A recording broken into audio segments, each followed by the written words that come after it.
atau Dia bab 19. Bobby syok melihatnya. Ibu, aku tahu harus melakukan apa. Jika aku menikah dengan anak ingusan itu, Dodi juga tidak akan mengizinkan anaknya tinggal di sini. Pernikahan nanti dilakukan secara diam-diam. Ibu tenang saja, aku bisa jaga diri. Walaupun Nani tidak bisa tenang, tapi dia tidak akan bisa memaksa anaknya. Dia tahu bagaimana kerasnya Dodit. Hanya doa yang dipanjatkannya agar anaknya selalu dilindungi. Yayu keluar dari tempat kos, berjalan perlahan dengan menyusuri gang. Ketika di depan, dia melihat ada Chef Robi yang sedang bersandar di pintu mobil. Pria itu segera menghampirinya. Pagi Yayu, sapanya. Pagi. Yayu melirik bungkusan yang ada di tangan pria itu. Ini sarapan buat kamu. Chef Robi menyerahkan kepada Yayu. Maaf Chef, aku sudah makan tadi. Sahutnya bohong dan berjalan menyusuri trotoar. Makan apa? Mie instan. Tebaknya, sembari mengikuti Yayu. Gadis belia itu menganggukkan kepalanya. Mie instan tidak baik buat kesehatan. Chef Robi kembali mengulurkan bungkusan itu ke arah Yayu. Tapi gadis belia itu hanya menatap. Ayo, Chef Robi meraih tangan Yayu dan meletakkan bungkusan di telapak tangan. Jika kamu sudah sarapan, makanan ini bisa untuk makan siang. Chef Robi menggerakkan kepalanya ke arah mobil. Yayu ikut menoleh. Maaf Chef, aku naik angkutan umum saja. Aku sudah tahu bus mana yang akan membawa aku sampai ke mall. Tolaknya secara halus. Iya Yayu, tapi aku tidak akan membiarkanmu naik angkutan umum. Sering ada copet di dalam angkutan. Apa kamu tidak takut? Mendengar itu membuat Yayu langsung merapatkan tasnya. Ayo silakan. Chef Robi mempersilakan Yayu untuk jalan lebih dulu menuju mobil. Seperti biasa, Chef Robi selalu membukakan pintu untuknya. Dia diperlakukan cukup baik oleh pria itu. Walaupun dia menolak, tapi pria itu tetap saja akan membukakan pintu untuknya. Yuk, gunakan sabuk pengaman, ujar Chef Robi sembari menyalakan mesin mobil. Yayu menarik sabuk pengaman, tapi sabuk itu tidak bergerak. Dia terus berusaha menarik dengan sekuat tenaganya. Tapi tiba-tiba tangannya terlepas dan menghantam pipi Robi. Au, Chef Robi kaget. Dia langsung menoleh, begitupun Yayu langsung panik. Maaf, aku tidak sengaja, ujarnya bingung sembari melihat pipi Chef Robi yang terkena punggung tangannya. Ini nggak bisa, ujarnya sembari menunjuk sabuk pengaman yang ada di sebelah kirinya. Chef Robi melepaskan sabuk pengamannya, lalu tangannya meraih sabuk pengaman yang ada di samping kiri Yayu. Ketika Chef Robi meraih sabuk pengaman, Yayu memiringkan wajahnya. Dia melakukan itu agar bibirnya tidak mencium pipi Robi. Matanya terpejam ketika mencium aroma maskulin dari parfum yang digunakan Robi. Sudah yuk, ujar Chef Robi membuyarkan lamunannya. Maaf ya Chef, aku tidak sengaja, sesalnya. Tidak apa, sabuk ini nyangkut. Jelasnya, lalu mulai menekan pedal gas. Yayu melirik pipi Chef Robi yang merah. Ya ampun merah, ujarnya dan tanpa sadar menyentuh pipi Chef Robi. Pria itu kaget dan langsung menoleh. Mereka saling menatap beberapa saat. Yayu sadar dan langsung menurunkan tangannya. Apa sakit? Tanyanya tanpa mau menatap pria itu. Dia menatap ke arah samping jendela. Tidak, saut Chef Robi sembari melajukan mobil. Tapi kenapa merah? Tidak sakit yuk, kalau sakit berdarah atau biru. Robi menenangkan. Apa kita periksa ke dokter? Dokter? Chef Robi tersenyum. Yayu menganggukkan kepalanya. Setidaknya aku tahu apa kata dokter. Bisa saja Chef membohongiku, mengatakan tidak sakit, tapi nyatanya sakit. Baiklah, kita mau ke dokter sekarang atau tunggu kamu pulang kerja? Sebenarnya Chef Robi tidak menginginkan ke dokter, tapi gadis belia itu merasa sangat bersalah kepadanya. Maka dia harus menuruti kemauan agar gadis belia itu tenang. Pulang kerja saja, sahutnya. Baik kalau begitu, aku jemput jam 5. Ayu menganggukkan kepalanya dan tersenyum. Begitupun Chef Robi tersenyum menampilkan giginya yang rapi. Setelah melewati beberapa rambu lalu lintas, akhirnya mereka sampai. Chef Robi menurunkan di pintu 1. Jam 5, ujar pria itu sembari membukakan pintu untuk Yayu. Gadis belia itu menganggukkan kepalanya.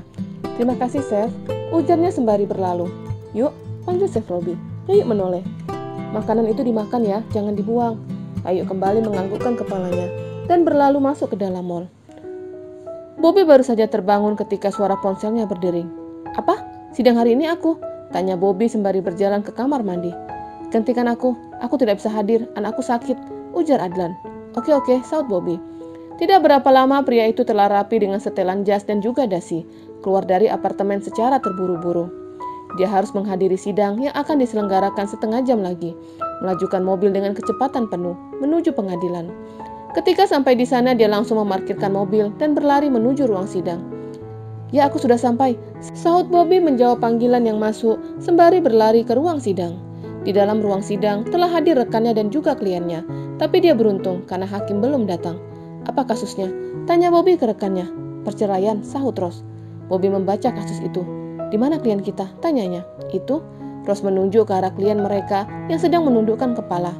Pak, kenalkan ini Pak Bobby. Ros memperkenalkan Bobby ke klien mereka. Ketika melihat wajah itu membuat Bobby terkejut. Pak Ijo? Bobby bingung. Dia langsung menyisir ruang sidang dengan pandangannya. Dia mencari keberadaan Siti. Di mana Siti? Tanyanya bingung. Pak Ijo hanya menundukkan kepalanya sembari menggelengkan kepala. Ada apa? Tanya Bobby yang benar-benar syok.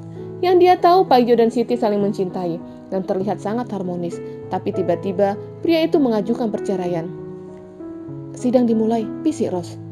Pertanyaan yang ada di pikirannya akan disimpannya sementara waktu.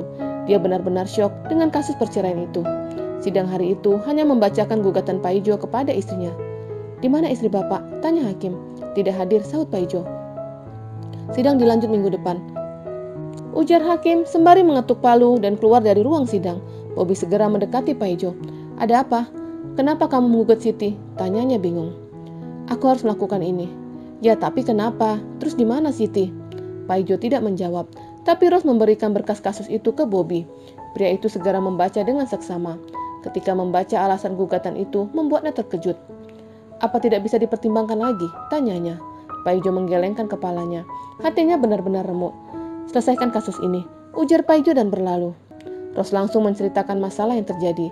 Masalah yang dibuat Pak Ijo adalah rekayasa. Dia melakukan ini agar perceraian dikabulkan hakim. Jelas Ros. Tapi bagaimana dengan Siti? Apa dia tidak memikirkan perasaan istrinya? Ros mengedikkan bahunya. Bobby langsung menghubungi Adlan. Ad, di mana? Tanya Bobby. Aku di rumah sakit. Ada apa? Bagaimana kasus itu? Tanyanya. Apa kamu tahu siapa klien kita?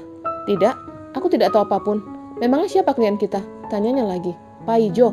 Apa? Adlan kaget. Suaranya yang kencang membuat Gigi langsung menoleh. Ini rumah sakit, bisik Gigi.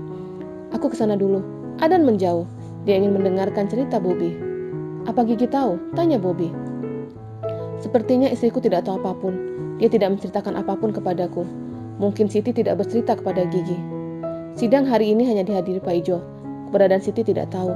Jelasnya lalu menceritakan masalah yang didengarnya dari Ros. Sayang, ayo. Suara Gigi membuat Adlan langsung menutup panggilannya. Dia menemani istrinya masuk ke dalam poli anak. Bobby menatap ponselnya, mencari daftar kontak Siti, kemudian menutup kembali. Dia segera berlalu, keluar dari ruang sidang menuju ruko. Tempat tinggal Siti dan Pak Ijo. Kenapa dia melakukan itu? Kasihan Siti. Gumamnya tidak setuju dengan cara Pak Ijo. Mobil berhenti di depan toko roti. Dia langsung masuk ke dalam toko itu, mencari keberadaan Siti. Siti mana? Tanyanya kepada karyawan toko. Ada di atas, sahut karyawan. Bobby langsung menapaki anak tangga, dan ketika sampai di ujung, dia dapat mendengar suara isak tangis yang diyakininya suara Siti. Bobby melakukan itu agar Siti sadar ada dia di lantai 2. Siti menoleh dan langsung mengusap air matanya. Boleh aku ke sana? Bobby menunjuk sofa yang ada di hadapan Siti. Wanita itu menganggukkan kepalanya. Dia segera duduk di depan Siti dan melihat mata Siti yang sembab. Entah sejak kapan wanita itu menangis, tapi dia yakin Siti menangis semalaman karena mata wanita itu terlihat sangat sembab. Hari ini, aku dan Pak Ijo. Belum sempat Bobby menyelesaikan kalimatnya, tangisan Siti semakin kencang. Siti, tenang, ujarnya bingung. Aku dicerai, Bob, gerutunya. Apa salahku? Mas Pak Ijo selingkuh dariku. Dia memilih wanita itu dibandingkan aku. Siti mengeluarkan keluh kesahnya, tentunya dengan derai air mata. Dia tidak selingkuh. Dia melakukan itu semua agar perceraian ini disetujui. Apa salahku? Apa kurangku? Gerutu Siti. Kamu tidak kurang apapun. Lalu kenapa dia menceraikanku? Kami sudah menikah lama, tapi kenapa dia selingkuh? Aku tidak sanggup hidup seperti ini, ujar Siti sembari memecahkan vas bunga yang ada di atas meja. Dia mengambil pecahan kaca. Siti, jangan. Bobby buru-buru menarik tangan Siti. Jangan bertindak bodoh, ujarnya. Aku tidak kuat harus berpisah dari Mas Paijo, sahutnya menangis. Aku gak sanggup, Bob, ujar Siti dan menangis terisak-isak di dada pria itu. Ayo kita temui Gigi, ajak Bobby. Siti menggelengkan kepalanya. Aku tidak mau Gigi tahu tentang masalahku. Tapi kamu tidak bisa seperti ini. Gigi akan membantumu berbicara dengan Paijo. Ayo. Bobby membantu Siti untuk bangkit. Dia memapa wanita itu dengan cara menuruni anak tangga. Biasanya dia dan Siti selalu bertengkar, tapi kali ini mereka akur dan cukup dekat. 3 hari yang lalu, Siti sedang melayani pembeli. Ketika itu toko sangat ramai, dari pembeli online maupun pembeli yang langsung datang ke toko roti. Mbak Siti, ada surat, ujar karyawan. Siti mengambil surat itu dan meletakkan di samping mesin kasir. Ada beberapa surat yang ditumpuk di sana. Rencananya, surat-surat itu akan dilihatnya ketika toko roti sepi. Bersambung.